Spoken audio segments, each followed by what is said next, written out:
92వ అధ్యాయం కీర్తనల గ్రంథం 12వ వచనం. నీతిమంతులు ఖర్జూర వృక్షం వలె మొవ్వవేయుదురు, లెబానోను మీది దేవదారు వృక్షం వలె వారు ఎదుగుదురు. చాలు తల్లి, స్తోత్రం.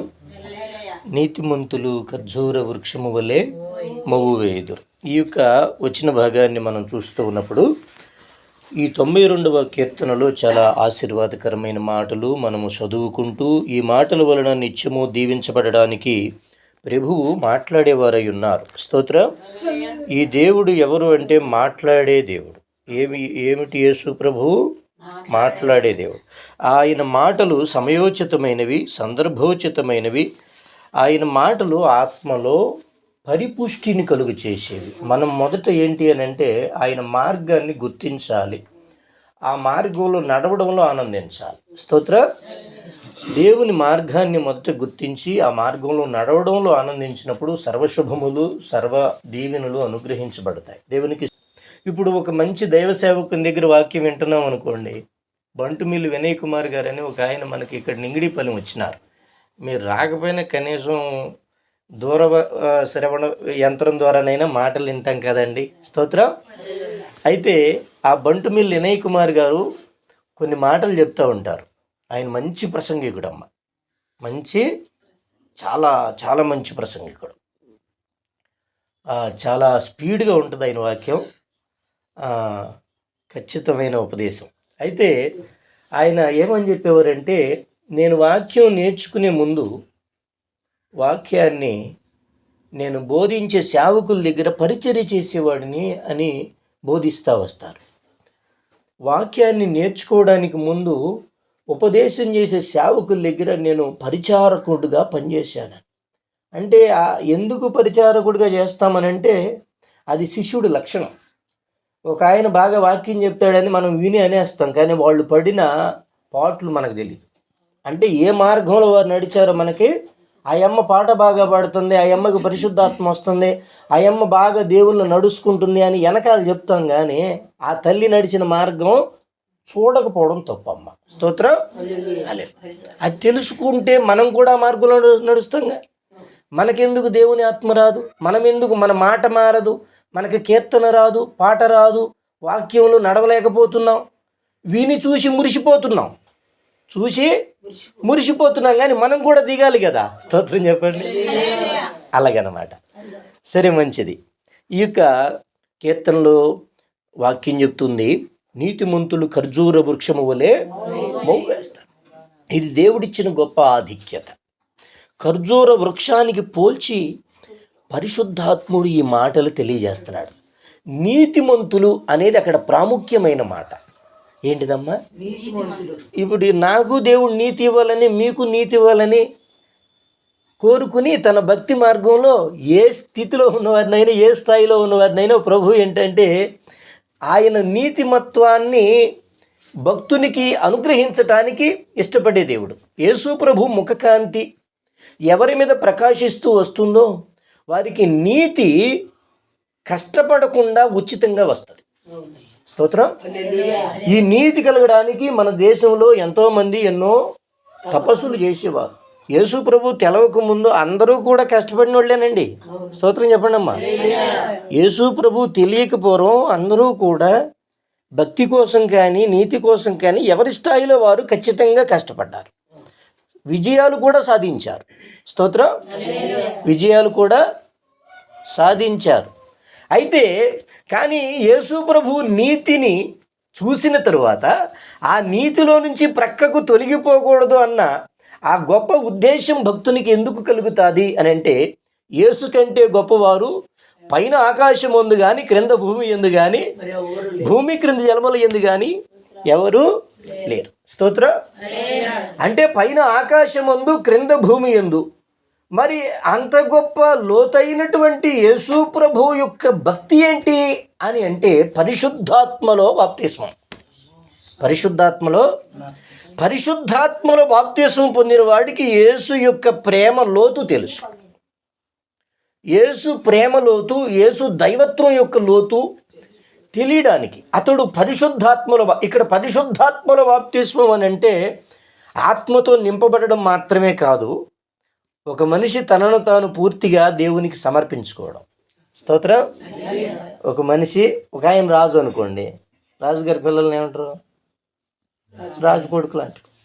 అట్లాగే ఈ భక్తి యొక్క రుచి, ఈ దేవుని యొక్క దైవత్వం రుచి చూసిన తర్వాత, అనగా ఆ అనుభవాన్ని గడించిన తర్వాత, కానీ దాన్ని సంపాదించటానికి ఎంతో కృషి అనేది జరిగిందనే విషయాన్ని గుర్తించుకోవాలి. స్తోత్రం. ఇవాళ నేను మంచిగా కీర్తన చేస్తున్నానంటే నేను చేయగలను, మేమే చేయగలం కాదమ్మా. దీనికి పితరులైన వారు చేసిన ప్రయాసం ఉంది, దాన్ని గుర్తిస్తే ధన్యులవుతారు. స్తోత్రం.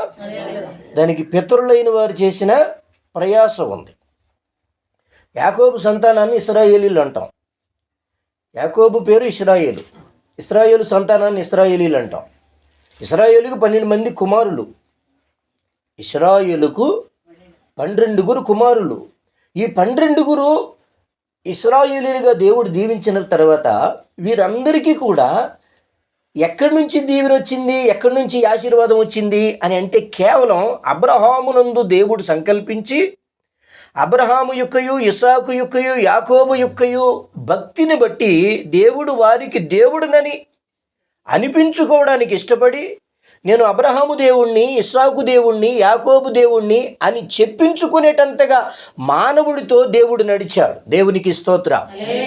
మానవుడితో దేవుడు ఎంత గొప్ప విషయం అండి. హనోకు దేవునితో, ఇవాళ మనతో కూడా దేవుడు నడుస్తాడా? నడుస్తాడు. మనం నడవాలి ఆయనతో నడితే ఆయన నడుస్తాడు. స్తోత్రం. జడ్సన్ అబ్రహాం గారు అనే దైవజనుడు వాక్యాలు మీరు టీవీలో వింటారమ్మా. పాస్టర్ జడ్సన్ అబ్రహాం గారు, ఆయన ప్రతిరోజు దేవునితో మాట్లాడతారు. ఒక స్నేహితుడు పక్కన నడితే ఎలాగ మాట్లాడతామో అట్లాగా ఆయన దేవుడితో మాట్లాడతాడు. అది ఒక అనుభవం, దేవుడిచ్చే కృప. దేవుడు మనం దర్శించడానికి మొదట మనం దేవుని దగ్గరికి రావాలి. స్తోత్రం. మన ఇంటికాడే మనం ఉంటే ప్రభువు రావడు. మన ఇంటి దగ్గరే ప్రభువు ఆయన దగ్గరకు రావాలి. నాలోనే ఉన్నాడయ్యా అని అంటే మాసిపోయింది, అది అట్లా కుదరదు. స్తోత్రం. మా తాత చేసినాడు, మా మామ చేసింది కదా, మనం కూడా చేయాలి. దేవునికి స్తోత్రం. కాబట్టి దేవుని వాక్యం ఏమంటుంది అంటే, ఈ నీతిమత్వం అనేది యేసు ప్రభు ఇస్తారు. నీతిమత్వం ఎలా ఇస్తారంటే, దావీదు ఒక మాట అంటాడమ్మా, నీ ముఖకాంతిని నా మీద ప్రకాశింపచ్చు. దేవుని ముఖకాంతి మన మీద పడితే మనకి ఆయన నీతి వచ్చేస్తుందమ్మా. ఆయన నీతి. ఇప్పుడు గురు శిష్యులు ఉన్నారు, ఏలియా గారు ఉన్నారు, ఎలీషా గారు ఉన్నారమ్మా. ఎలీషా గారికి అభిషేకం కావాలంటే, ప్రవక్తగా పరిచర్య చేయాలంటే ఎలీషా ఒక పని చేయాలి, ఏలియా వెంటబడి నడవాలి. స్తోత్రం. దుప్పటి తెచ్చి ఎలీషా మీద కొడితే, ఏం తెచ్చమ్మా? దుప్పటి తెచ్చి ఎలీషా మీద కొడితే 12 అరకలు దున్నుతున్న ఎలీషా నువ్వు ఎవడివి అని అనలేదు. స్తోత్రం. నువ్వెవడివి ఎందుకని అనలేదు? దైవజనుడిని మొదట గుర్తించాడు. 2 దేవుడే దైవ సేవకుడు నా దగ్గరికి పంపించేశాడు అని వెంటనే గుర్తించాడు. స్తోత్రం. వెంటనే గుర్తించాడు. దేవుడే దైవజనుడు నా దగ్గరికి పంపించాడని అసలు కొంచెం సేపు కూడా అక్కడ సంభాషణ జరగలేదమ్మా. కాసేపు కూర్చుని ఏమయ్యా ఏం సంగతులు అని చెప్పి కొంచెం సేపు కూడా సంభాషణ జరగలేదు. దేవునికి స్తోత్రం. అలాగే మనం మొదట ఏం చేయాలంటే, దైవ సేవకుల దగ్గర, దేవుని దాసుల దగ్గర, దేవుని సన్నిధి యొద్ద ఆయన ముఖకాంతి నా మీద ప్రకాశించాలి. దావీదు అంటాడు, అయ్యా నీ ముఖమును మరుగు చేసుకోనవద్దు. మనం సాధారణమైన పాస్ట్ గారే ప్రేమగా చూపితేనేమో మా నాయనంత బంగారం ఎవరు అని అంటాం. స్తోత్రం. సాధారణమైన దైవజనుడు నాలాంటి వాడు కోప్పడితే మా సురేష్ ఎప్పుడు కూడా మొహం చిటపట్లాడుతూ ఉండిద్ది అంటాం. స్తోత్రం. ఒక దైవజనుడు కోప్పడితేనేమో ఆయన ఎప్పుడూ కూడా అగ్గినెల్లి మండిపోతూ ఉంటాడు. ప్రేమ చూపితే మా నాయన బంగారం, మంచిది, ఖచ్చితంగా అలా అనాలి. అయితే కానీ చూడండి, దైవ సేవకునిలో ఉన్న దేవుని ప్రేమ, దైవ సేవకునిలో ఉన్న అభిషేకం, ఎటువంటి అభిషేకం ఆ సేవకుడు కలిగి ఉన్నారు అని చూస్తే అప్పుడు ఏం చేస్తామంటే ఆ సేవకునిలో ఉన్న దేవుని నడిపింపు నిన్ను మార్గంలో నడిపిస్తుంది. స్తోత్రం. మార్గంలో దావీదు అంటాడు, నీ ముఖకాంతి నా మీద ప్రకాశింపచేయి. ఎందుకు అంతగా కోరుకున్నాడు? ఈరోజు మనం ఒక ప్రార్థన చేసి, ఒక వాక్యం చదువుకుని, ఒక కీర్తన పాడి ఇదే భక్తి అని అనుకుంటున్నాం. అరే, మనం సాధించాల్సినవి ఎన్నో ఉన్నాయి. సాధించాల్సినవి, మనం పొందుకోవలసినవి, మనం అందుకోవలసినవి దేవుల్లో లేవా? నీకు చిన్న పుస్తకం కొనుక్కుని అదే పుస్తకం అనుకుంటున్నావా? ఆ పుస్తకానికి మొదటి నెంబరు చివరి నెంబరు చదివేసేసి ఇదే పుస్తకం అని అనుకుంటున్నావా? దేవునికి స్తోత్రం. హనోకుకి జీవితం సరిపోలే దేవునితో సహవాసం చేయడానికి. మన జీవితాలు ఎప్పటివండి? దేవునికి స్తోత్రం. నీ ముఖకాంతిని నా మీద ప్రకాశింపచేయి. ఆయన ముఖకాంతి ప్రకాశిస్తుంటే జీవితాలు పరిమళిస్తాయండి. జీవితాలు ఏమవుతాయి? పరిమళిస్తాయి. దేవునికి గొప్ప సంతోషాన్ని తెచ్చే ఒక భక్తి నీ కుటుంబం నుంచి నిత్యము కూడా ధూపం వలె దేవుని సన్నిధికి ఎగసి పడుతూ ఉంటుంది. దైవజనురాలు మేరీ రత్నం గారని ఓ పాస్టర్ గారు ఉంటారమ్మ, భద్రాచలం, ఖమ్మం జిల్లా. ఆవిడ టీవీలో వస్తారు, ఫోన్లో ఎక్కువ వస్తారు, మీరు చూడవచ్చు. డాక్టర్ మేరీ రత్నం గారు ఆవిడ పేరు. ఆవిడ ప్రార్థన చేస్తా పరలోకాన్ని చూసిద్ది. ప్రార్థన చేస్తా ఆవిడ చెప్తుంది, దైవ సేవకుల యొక్క ప్రార్థన, భక్తిపరుల ప్రార్థనలు ధూపం వలె దేవుని సన్నిధికి చేర్చబడతా ఉంటాయి అని ఆవిడ చాలా విషయాలు తెలియజేస్తాం. స్తోత్రం. ఇలా దర్శనాలు చూసేవారు అరుదుగా మనకు కనిపిస్తూ ఉంటారు, వారు గొప్పవారు. అయితే ధూపం వలె ఒక విశ్వాసి కుటుంబం యొద్ద నుండి దేవుడు ఏం కోరతాడంటే, ధూపము వలె దైవ భక్తి అనేది అలా ఎగసిపడుతూ ఉండాలి. దానికి పత్రికల గ్రంథంలో ఒక చక్కని మాట ఉంటుందండి. తిమోతి పత్రికలోనో పేతురు పత్రికలోనో ఉంటుంది. మన హృదయంలో నుంచి నిష్కళంకమైనటువంటి హృదయం, శుద్ధమైన మనస్సు, ఆ మాట తల్లిగారు చదివారు. అందులో ఏమంటారంటే, దేవుడు కోరేది నీ హృదయంలో నుంచి వచ్చే ప్రేమ. ఆయనకు అంతకు మించి ఏమీ అవసరం లేదు దేవునికి. స్తోత్రం. నీ హృదయంలో నుంచి వచ్చే ప్రేమ ఏదైతే ఉందో దాన్ని మాత్రమే ప్రభువు కోరుతున్నారంట. మనం ఆ ప్రేమను కలిగి ఉండడానికి కొంచెమంత భక్తి చేయగలిగితే దేవుడు ఎంతో సంతోషించేవారుగా ఉంటారు. మన హృదయంలో నుంచే ప్రభువు కోరేది ఒక్కటే. దేవునికి స్తోత్రం. మన హృదయము శుద్ధమైనదిగా ఉండాలి. శుద్ధమైనదిగా హృదయం ఉండాలి అంటే మనలో ఎప్పుడు కూడా ఏముండాలంటే, నీ ఇంటిని గుర్చిన ఆసక్తి నన్ను ఏది ఆ ఇల్లు? స్తోత్రం. ఏది ఆ ఇల్లు? మోషే అంటాడు, మోషే గురించి హెబ్రీ పత్రిక అనేది, అతడు దేవుని ఇల్లంతటిలో అరణ్యంలో ప్రయాణం చేస్తూ అరణ్య మార్గంలో ఇశ్రాయేలీయులను నడిపిస్తూ వచ్చిన మోషే దేవుని ఇల్లంతటిలో. మోషేకి దేవుని ఇల్లేది? అరణ్యమా? కాదు, అరణ్యం కాదు మోషేకి దేవుని ఇల్లు. తనతో కూడా నడుస్తున్న దేవుడు. స్తోత్రం. తనతో కూడా పగలు మేఘస్తంభముగాను రాత్రి అగ్నిస్తంభముగాను, మేఘస్తంభములో ఉండి అగ్నిస్తంభములో ఉండి మాట్లాడుతున్న దేవుడే కనిపిస్తున్నాడు. కానీ ఆయనకి అరణ్యము కనిపించదు, పట్టణము కనిపించదు. స్తోత్రం. యోర్ధాను యువతల అరణ్యము, యోర్ధాను అవతల యెరూషలేము ఇశ్రాయేలు మహాపట్టణము. ఇశ్రాయేలు మహాపట్టణం మీద మోషేకు ప్రీతి లేదు, అరణ్యములోనూ మోషేకు ఆయాసము లేదు. తనతో ఉన్న దైవ సన్నిధి తనను నిండు సంతోషంతో నింపివేసేది. ఈరోజు నీకు సంతోషాన్ని ఇచ్చేది ఏంటి అని అంటే, నీతో కూడా నడిచే పరిశుద్ధాత్మ. ఆ పరిశుద్ధాత్మ యొక్క ఉన్నతమైన జ్ఞానాన్ని నీవు దర్శించగలిగితే, ఆ జ్ఞానాకారుడు యేసుప్రభు. జ్ఞానం నివాసమును కట్టుకొని దానికి 7 స్తంభములను చెక్కుకున్నది. సామెతల గ్రంథం 9వ అధ్యాయం 1వ వచనం, జ్ఞానము నివాసమును కట్టుకొని దానికి 7 స్తంభాలను. ఆ జ్ఞానం యొద్ద కనుక కూర్చుంటే ఇక మనకి వేటి మీద కూడా ఆసక్తి ఉండదండి. దేని మీద ఆసక్తి ఉండదు. ఆ జ్ఞానం దగ్గర కూర్చో. నీ కుటుంబం యొద్ద నుండి దేవునికి స్తుతి ధూపము రావాలి. ఏమి రావాలండి? జాన్వేస్లీ అన్న గారు చక్కని పాట రాస్తాడు, నా స్తుతి యాగము అని ఓ చక్కని పాట ఉంటుంది. స్తుతి యాగం నీ ఇంట్లో నుంచి దేవునికి అర్పించబడేటట్లు, ధూపము వలె దేవుని సన్నిధికి చేర్చబడేటట్లు నిన్ను నీవు ఏం చేయాలి అని అంటే ఆ యొక్క మనస్సును ఎప్పుడూ కూడా పదిలిపరుచుకోవాలి. మొదట ధూపము వేసే వ్యక్తిగా ఉండాలి. ప్రత్యక్షపు గుడారములో ధూపవేదిక ఉంది. అది బంగారంతో చేయబడుతూ ఉంది.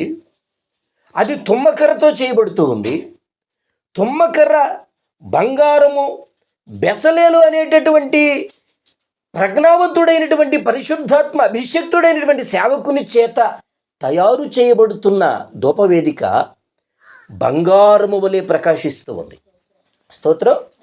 మన జీవితాలు శరీర సంబంధమైన మనస్తత్వం, శరీర సంబంధమైన కుటుంబ వ్యవహారాల్లో మనం ఒక తుమ్మకర్రలాగా కనిపిస్తూ ఉంటాం.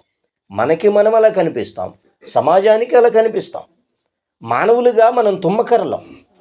కానీ పరిశుద్ధాత్మ అనే దైవ సన్నిధి ఉందే, పరిశుద్ధాత్మ అనే దేవుని సహవాసము ఉందే, అది బంగారం. యేసు స్వభావము బంగారం.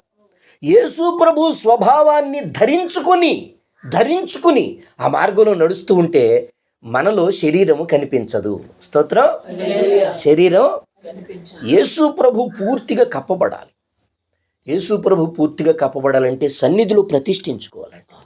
సన్నిధి చేసే బిడలంగా ఉండాలి. బైబిల్ మిషన్ సహవాసంలో ప్రతి విశ్వాసి గంట సమయం తక్కువ కాకుండా ప్రార్థన చేస్తారు. నేను ఆ చర్చికి వెళ్తున్నాను, ఏ చర్చికి వెళ్తున్నామని సంబరపడుతూ ఉంటాం. కానీ కుటుంబంలో సన్నిధి చేసే విషయంలో మనలో ప్రతి ఒక్కరిమే గంటల తరబడి దైవ సన్నిధిలో కూర్చుని ప్రార్థించేవారమైతే నీ ద్వారా దేవుని రాజ్యం కట్టబడుతుంది. నీవు ఒక పరిమళ ధూపం వలె కనిపిస్తావు. పరిమళ ధూపం వలె పరమగీత గ్రంథం అంటుంది, ఆ పెండ్లి కుమార్తె పరిమళ తైలాల చేత తనను తాను సిద్ధపరచుకుంటూ ఉంది. మనము పరిమళ తైలం వలె మార్చబడాలి అంటే ఆ పరిమళ తైలము అయిన యేసు ప్రభువుని పరిపూర్ణంగా కలిగి ఉండాలి. ఆపాదమస్తకము నింపబడాలి. ఆయనతో ఎలా నింపబడగలం అంటే ఆయనతో మాట్లాడాలి, సహవాసం చేయాలి. క్రీస్తు యేసు సహవాసమునకు మిమ్మల్ని పిలిచిన దేవుడు నమ్మదగిన వాడని 1 కొరింథీ గ్రంథం 1వ అధ్యాయం 9వ వచనం వాక్యం చెప్తుంది. క్రీస్తు సహవాసానికి నిన్ను పిలిచిన దేవుడు ఈ సహవాసం ఏమిటి అని అంటే, నేను పలానా దైవజనుడి దగ్గర శిష్యరికం చేస్తున్నాను, నేను వాక్యం నేర్చుకుంటున్నాను కాదు. ఆ వాక్యము నా హృదయంలోనికి ఎంత వస్తూ ఉంది, అది నన్ను ఎంతగా మారుస్తూ ఉంది, నేను ఎంత వాక్యానికి లోబడిపోయాను, వాక్యము నన్ను ఎంత పరిపాలన చేస్తూ ఉంది అనేది ముఖ్యం. స్తోత్రం. కాబట్టి క్రీస్తు సహవాసానికి మనం వస్తే ప్రియ సహోదరులరా, కుటుంబాల్లో దైవ సన్నిధి అధికంగా చేసేవారంగా ఉండాలి. ఎవరి కోసమండి ఇది? మన కోసమే. స్తోత్రం. నీ బిడ్డల కోసం కూడా కాదు, నీ కోసమే. నీ భక్తి మొదట నిన్ను ఉద్ధరిస్తుంది. నిన్ను ఉద్ధరించిన భక్తి వద్దన్నా నీ కుటుంబాన్ని దీవించి తీరుతుంది. అబ్రహాము చేసిన భక్తి మొదట అబ్రహామును ఉద్ధరించింది. ఆ తరువాత అబ్రహాముకు తెలియకుండానే అతని సంతానం మీదకు అది అద్భుతంగా దిగి వచ్చింది. స్తోత్రం. అబ్రహాం ఇస్తే ఎన్ని దీవెనలు ఇచ్చేవాడు ఇస్సాక్కి, కానీ దేవుడు ఎన్ని దీవెనలు ఇచ్చినాడో మీరు చదవగలుగుతున్నారా? చేతుల్లో గ్రంథాలు ఉన్నాయి, కానీ దేవుని ఆత్మ యొక్క ఆశీర్వాదాలు గుర్తించగలిగిన ఆ కన్నులు కలిగి ఉన్నామా? స్తోత్రం. కనుక యేసు సహవాసం, యేసు ప్రభువుతో ఒక ధూపము వలె దైవ సన్నిధి చేసేవారంగా ఉంటే నిశ్చయంగా ఖచ్చితంగా ప్రభు ఏం చేస్తారంటే మెత్తని పిండిలాగా హృదయాన్ని చేస్తారు.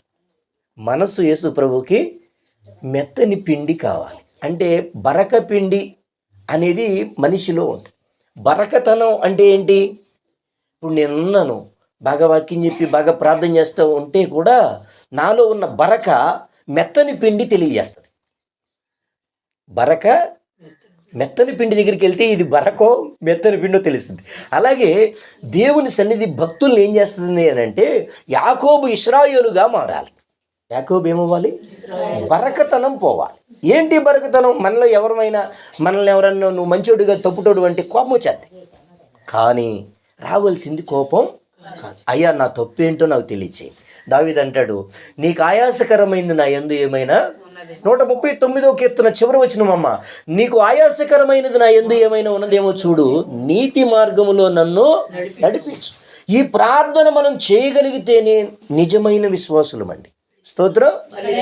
మనం నిజమైన విశ్వాసులం ఎప్పుడు తెలుసా? నీకు ఆయాసకరమైనది నా యందు ఏమైనా ఉన్నదేమో చూడు. దేవుణ్ణి పదే పదే దావీదు అడుగుతున్నాడు. ఏమని అంటున్నాడంటే అద్దము వలె స్పష్టంగా నేను నీకు ఉండాలి అని దావీదు దేవునితో అన్నారండి. మనం దావీదంటే గొప్పోడని మనకు తెలిసిన మాట చెప్తాం, కానీ వాస్తవాల్లోనికి వెళ్తే భక్తుల యొక్క జీవితాలు తెలియపరచబడతాయి. స్తోత్రం. హల్లెలూయా. కాబట్టి ప్రియ దేవుని బిడ్డలారా, దేవుని వాక్యం చెప్తుంది ప్రతి వ్యక్తిని గొప్పవారిని చేయాలనే దేవుడు తన సన్నిధిని మనతో ఉంచారు. ప్రతి వ్యక్తిని మన ఇంకా ఉద్ధరించడానికి ఆయన నాతో నీతో నడుస్తున్నాడు, కానీ నిందించడానికి, అపహసించడానికి, ఉన్న చోటనే అణిచివేయటానికో లేక నిన్నింకా వెనక్కి నెట్టివేయడానికో ఆయన ఇష్టపడే దేవుడు కాదు. నువ్వు ఎంత ఎదిగితే అంత ఎదిగించే దేవుడని నేను ప్రకటిస్తాను. దేవునికి స్తోత్రం. హల్లెలూయా. నువ్వు ఎంత ఎదిగితే అంత ఎక్కిస్తాడు ఆయన. నువ్వు ఎక్కడం నీ పని అది. ఆ ఎత్తైన పర్వతం మీదకు ఆ యేసు ప్రభు యొక్క సన్నిధికి ఎక్కి నడవడానికి నీకు ఇష్టం ఉండాలి, కానీ దేవునికి స్తోత్రం. కనుక యాకోబును ఇశ్రాయేలుగా మార్చడానికి మనం చేయాల్సినటువంటి పని ఏంటంటే, యాకోబు అంటున్నాడు, అయ్యా నన్ను దీవించు. యాకోబు ప్రార్థన చేస్తూ ఉన్నాడు, ప్రభువా నన్ను దీవించు. ఏంది నాయనా నిన్ను దీవించడం ఏంటి అని అడిగితే, ఎదురుగా ఏశావు వస్తూ ఉంటే యాకోబు చేసే ప్రార్థన ఒక్కటే, అయ్యా నన్ను దీవించు. నేనేమంటానంటే యాకోబు ఏమని ప్రార్థిస్తున్నాడు అని అంటే, ప్రభువా నన్ను బ్రతికించు అని ప్రార్థిస్తున్నాడు అని అంటాను. అంటే మనం కూడా నిజంగా మన నిజమైన జీవితాలు, నిజమైన బ్రతుకు ఏంటి అని అంటే సత్యమైన భక్తి చేసే వారంగా ఉండడానికి కంకణం కట్టుకుని ఆ దేవుని సన్నిధిలో ఫలించి వర్ధిల్లేటటువంటి బిడలుగా ఉండడానికి సత్యమైన భక్తి చేయడానికి ఇష్టపడాలి. స్తోత్రం. సత్యమైన భక్తి చేయడానికి ఇష్టపడితే దేవుడు తన ముఖకాంతిని ప్రకాశింపచేస్తాడు. ఆయన ముఖకాంతిలో మన జీవితాలకు ఉద్ధరణ ఉంటుంది, మారు మనస్సు ఉంటుంది, ఖచ్చితమైన నిర్ణయాలు ఉంటాయి, క్రమశిక్షణ కలిగిన భక్తి ఉంటుంది. అందులో నుంచి కలిగే ఆశ్చర్యకరమైన దీవెనలు అనుగ్రహించబడతాయి. స్తోత్రం. హల్లెలూయా. కనుక దేవుని వాక్యం అంటుంది, మనలో ప్రభు ఏం కోరుతున్నారంటే మెత్తని పిండి వలె మారిపోవాలట. ఎందుకు మెత్తని పిండి ఎందుకు అని అంటే, ఎలీషా శిష్యులు కూరాకులు బోలెడని తెచ్చుకున్నారు. కూరాకులు బోలెడన్ని తెచ్చి ఉన్నారు. తీరా వారు వంట వండుతా వారు భోజనం సిద్ధపరుస్తూ ఉంటే అక్కడ దైవజనుడు ఆ వడ్డన చేయడానికి వారికి సెలవిచ్చినప్పుడు వాళ్ళు అంటూ ఉన్నారు, అయ్యా ఈ ఆహారము చేదు ఉన్నది. స్తోత్రం. అప్పుడు వెంటనే దైవజనుడు దృష్టి పిండి మీదకు వెళ్ళిపోయింది.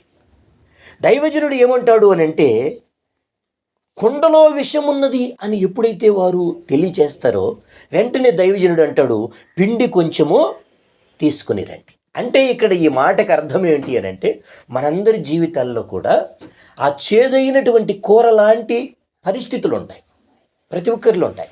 మనిషి అని అన్న తర్వాత ఈ భూమి మీద చేదైనటువంటి స్థితి ఉంటుంది. దాన్ని వాక్యం ఈరోజు ఏమని సెలవిస్తుంది అని అంటే, మెత్తని పిండిలా మార్చబడే వరకు నీవు దేవుని వాక్యానికి లోబడు. అంటే దేవుని వాక్యము చేత క్రీస్తు స్వరూపము నీలో ఏర్పరచబడే వరకు దేవుని సన్నిధికి ఎదురాడే వ్యక్తిగా ప్రవర్తించకు. నువ్వు ఏ మందిరానికి వెళ్ళు, ఏ సహవాసంలో ఉండు, దేవుని వాక్యాన్ని వ్యతిరేకించే మనసు నీలో పనిచేస్తూ ఉంటే అది చేదు అనుభవం అమ్మ. అది అన్నిటికన్నా పెద్ద చేదు. స్తోత్రం. వాక్యానికి ఎదురాడేదాన్ని నువ్వేం చేయాలంటే పౌలయ్య గారు అన్నాడు, నేను నా శరీరాన్ని ఇంటికి మనం నువ్వు చర్చిలో ఉండు, కుటుంబంలో ఉండు, ఏ లోపం నీకు తెలిసిందో ఆ లోపాన్ని సన్నిధికి తెచ్చేసి ఆ బలిపీఠపు నిప్పుల మీద ఆ గుణాన్ని వేసే. స్తోత్రం. ఆ బలిపీఠం ఏంటి? నీ తప్పు తెలిసి ప్రార్థించాలి అని అనిపించిన మనసు పేరు బలిపీఠం. స్తోత్రం.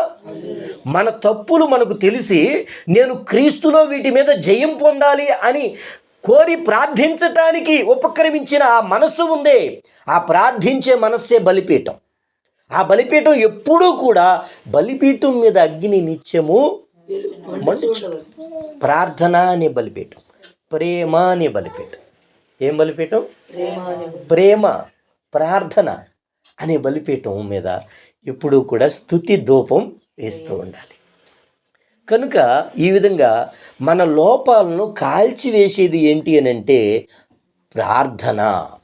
ప్రార్థన మన పొరపాట్లను సరిచేస్తుంది. సరిచేయబడితే నువ్వు పరిమళ తైలం, పరిమళ ధూపం, ప్రభువు దాన్ని మాత్రమే కోరుతారు. మన యొద్ద నుంచి దేవుడు కోరేది ఒకటే, ఆ అమ్మ పాడితే అమృతం వెళ్ళే ఉండిద్దమ్మా, ఆ అమ్మ ప్రార్థన చేస్తే మాకెంతో బలం వచ్చిద్దమ్మా, ఆ అమ్మ కూటంకి వస్తేనే మాకు సంతోషం అమ్మ. ఇది ఎప్పుడు అంటారంటే మనము దేవునికి స్తోత్రం ఈ చేదైన అనుభవాలను ఆ బలిపీఠం మీద పెట్టినప్పుడు. స్తోత్రం. ఆ బలిపీఠం దగ్గరికి తెచ్చి ఈ చేదును నందులో వేస్తే ప్రభు యాకోబు అంటూ ఉంటాడు, ప్రభువా నేను యాకోబుని కాదు, నన్ను దర్శించు. యాకోబుగా నేను నడుస్తూ ఉంటే ఇది సాఫీగా ఈ బండి నడవట్లేదు, సాఫీగా నడవట్లేదు. ఇది చాలా అసలు నా ప్రయాణం బాగోలేదు. నువ్వు నన్ను ఏం చేస్తావంటే, నువ్వు ఏం చేస్తావో నాకు తెలియదు కానీ ఏదో ఒకటి నువ్వు చెయ్యాలి అని యాకోబు ప్రార్థన చేసినాడు. ఈరోజు దేవుని వాక్యం ఈ దీన సేవకుని ద్వారా ఏమని తెలియచేస్తూ ఉంది అని అంటే, నీవు ఖచ్చితంగా దేవుని సన్నిధిలో మోకాళ్ళుని దేవునితో పోరాడే వ్యక్తిగా ఉంటే సాఫీగా నడవడం లేదు అని అనిపిస్తున్న నీ జీవితం సాఫీగా నడిచింది. స్తోత్రం. హల్లెలూయా, హల్లెలూయా. కనుక యాకోబు ఇశ్రాయేలుగా మార్చబడినట్లు మన జీవితాల్లో మనం కూడా దేవుని సందర్శనం కలిగిన బిడ్డలుగా మార్చబడాలి. ప్రభువు దర్శిస్తారు, మాట్లాడతారు. మనం ఆయన దగ్గరకు వస్తే ఆయన మాట్లాడతారు. మనం ఆయన సన్నిధిలో నిలిచి ఉంటే ఆయన మాట్లాడతాడు. ఆయన దర్శించు వరకు కూడా ఆయన యొద్ద నుంచి తొలగిపోకూడదు. ప్రార్థనలో మనం ప్రార్థన చేస్తూ ఉంటాం, నేను చాలాసేపు చేశాను సరిపోతుందిలే అని అనుకుంటూ ఉంటాం. కానీ దేవుడు దర్శించు వరకు సన్నిధిలో నిలిచి ఉంటే దేవునికి స్తోత్రం, నువ్వు మెత్తని పిండిగా మార్చబడతావు. స్తోత్రం. ఆయన దర్శించు వరకు ఆయన యొద్ద నుంచి వెళ్ళిపోకూడదు. దేవుడిని యొద్దకు వచ్చు వరకు నీవు దేవుని సన్నిధిలో ఉండగలిగితే, భక్త్ సింగ్ గారు అనే దైవజనుడు గంటల తరబడి ప్రార్థన చేస్తాడట. ఆయన ప్రార్థన చేస్తూ ఒక మాట అడుగుతాడు, ప్రభువా నా జీవితం నీకు సంతోషముగా ఉన్నదా? నా జీవితం నీకు దేవుడు తిరిగి తనతో మాట్లాడే వరకు ఆయన సన్నిధిలో నుంచి లేచి బయటికి రాడట. ఆయనకి పరిచారం చేసేటటువంటి సేవకులు ఆయన కోసం అలా కిటికీల దగ్గర తలుపు దగ్గర నుంచుని, పాస్టర్ గారు ఇంకా ప్రార్థన అయిందా, లేచి వస్తున్నాడని అలా చూస్తూ ఉంటారట. గంటల తరబడి ఆ మోకాళ్ళ మీద అలాగే ఉండి ఆయన ఏమడుగుతాడంటే, నా జీవితం మీకు సంతోషకరంగా ఉందా లేదా ప్రభువా? ఈరోజు నేను చేసిన సేవ, రోజుకు 5 సభల్లో ఆయన ప్రసంగం చేస్తాడు. 5 సభల్లో వాక్యాలు చెప్పి ఇంటికి వచ్చి ఆ దైవజనుడు ప్రార్థన చేస్తూ ప్రభుని అడుగుతాడు, ఈరోజు నా జీవితం మీకు సంతోషంగా ఉన్నదా? ప్రభు ఆయనతో మాట్లాడి, నీ సేవ నాకు సంతోషంగా ఉన్నది, నీ పరిచర్య యందు నేను ఆనందిస్తున్నానని దైవజనుడితో స్పష్టంగా దేవుడు మాట్లాడేవారు. స్తోత్రం. ఈరోజు వాక్యం నీతో అంటుంది, ఆయన నీతో మాట్లాడతాడు. మాట్లాడే వరకు సన్నిధిలో ఆయన కొరకు వేచి ఉండు. నీకు కలిగే శ్రమలు నిన్ను క్రీస్తులో నాటటానికి దేవుడు వాడుకునే సాధనాలు. స్తోత్రం. శ్రమలను సహిస్తే, శ్రమలో క్రీస్తు కొరకు నిలిచి ఉంటే మాత్రమే, శ్రమలలో క్రీస్తు కొరకు నిలిచి ఉంటే మాత్రమే ఖచ్చితంగా క్రీస్తు నిన్ను సందర్శనం చేస్తాడు, ఆయనకి ఇష్టమైన వ్యక్తిగా తీర్చిదిద్దుతాడు. స్తోత్రం. కనుక దేవాదేవుని సన్నిధిలో ఆయన దర్శించు వరకు, యేసు నన్ను దర్శించు వరకు నేను ఆయనను విడిచిపెట్టను అని గనక అనగలిగితే, అబ్రహాము మీదకు, ఇస్సాకు మీదకు, యాకోబు మీదకు దిగి వచ్చిన దేవుని సన్నిధి నీ కుటుంబం మీదకు దిగి రాబోతుంది. నీవు కొన్ని సమస్యల గుండా, శోధనల గుండా ప్రయాణం చేస్తూ వచ్చినా కూడా ఆ శోధనలను నువ్వు కొండలుగా చూడకూడదు. ఆ సమస్యలను నీవు గొప్పవిగా భావిస్తే నీ దృష్టికి అంధత్వం కలుగుతాయి. అంటే నీకు స్పష్టంగా తెలియవలసిన దేవుని సంగతులు మసకబారతాయి. దేవునికి స్తోత్రం. శోధనలను కాదు, నీవు క్రీస్తు వైపుకు, దేవుని వాక్యం వైపుకి, ఆయన సన్నిధి వైపుకి తదేకమైన దృష్టితో, తీక్షణమైన దృష్టితో, దాన్ని ఏక దృష్టి అని వాక్యం చెప్పింది. కాన్సన్ట్రేటెడ్ ఐ అనగా గురిగా చూడడం. యేసు తప్ప మరి ఏది కనిపించకుండా ఉండే స్థితితో నీవు దైవ సన్నిధిలో గనక ఉండగలిగితే, అబ్రహామును దీవించిన దేవుడు, ఇస్సాకును దీవించిన దేవుడు, యాకోబును దీవించిన దేవుడు నిన్ను దీవించడానికి ఆయన ఇష్టపడుతున్నాడు. దేవునికి స్తోత్రం. యేసును తప్ప మరి దేనిని చూడని మనస్తత్వం నీ యొద్ద చూడాలని దేవుడు కోరుతూ ఉన్నాడు. యేసును మాత్రమే చూచే స్థితిని నీలో చూడాలని దేవుడు కోరుతున్నాడు. పాస్టర్ గారికి నచ్చే భక్తి కాదు, యేసు ప్రభువుకి నచ్చే భక్తి. స్తోత్ర. పాస్టర్ గారికి నచ్చే భక్తి కాదు, యేసు ప్రభువుకి నచ్చే భక్తి. ఆయన నీ యందు ఆయనను మాత్రమే వెదకడం చూడాలని కోరుతున్నారు. ఆయనను మాత్రమే వెదికేటటువంటి వ్యక్తిగా కనుక నీవు ఉంటే ఆయన దర్శనం నీకు అనుగ్రహించబడుతుంది. ఆయన నీతో మాట్లాడతాడు, నీ కుటుంబాన్ని దీవిస్తాడు. అబ్రహాము కుటుంబాన్ని దీవించిన దేవుడు, ఇస్సాకు కుటుంబాన్ని దీవించిన దేవుడు నీ కుటుంబాన్ని దీవించి ఆశీర్వదించి వర్ధిల్లింపచేయును గాక. ఆమేన్.